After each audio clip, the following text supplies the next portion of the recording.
34 illegally striking social workers from Edmonton are being charged with contempt of court.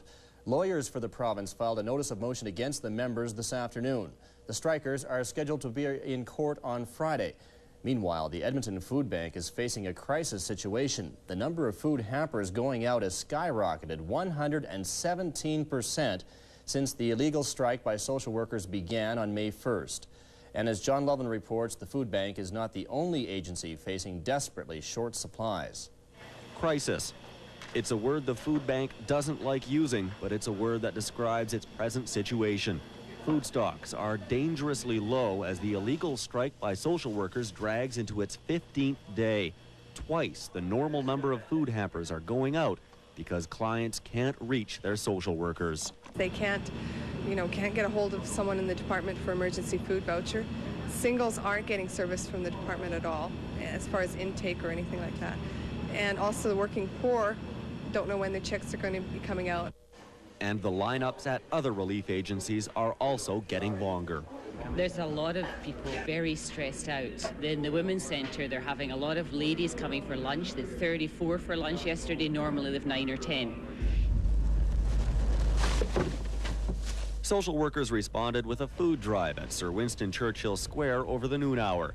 They share in the sympathy for clients who are put at risk during the strike, but they do not share in the responsibility for putting people at risk. I think people are at risk every day with the current situation. It's too many clients and not enough workers. Our donation to the food bank is because we care about our clients, and we know they're hurting.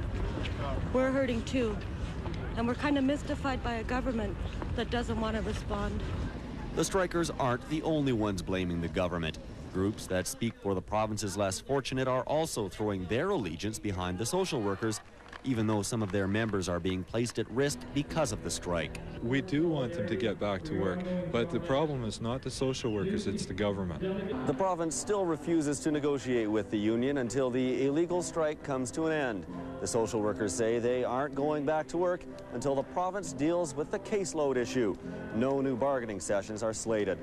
In the meantime, a food drive is planned for this weekend's air show at CFB Namao to replenish dwindling food stocks at the Edmonton Food Bank. John Loveland, ITV News. The Social Services Minister is softening his warning on welfare check delays caused by the social workers' strike. Yesterday, the minister said delays should be expected, but today, John Oldring says he thinks most checks will go out on time. We are proceeding with checks. We're anticipating, for the most part, that checks will go out on time. We're going to distribute them as timely as we can, and hopefully, if there are delays, they'll be very minimal. Hopefully, if there are some adjustments that need to be made, we can make those as quickly as possible as well. But again, I have to emphasize that normally we like to have all this information updated on a monthly basis, and we're just not in a position to be able to do that in all our offices for this month.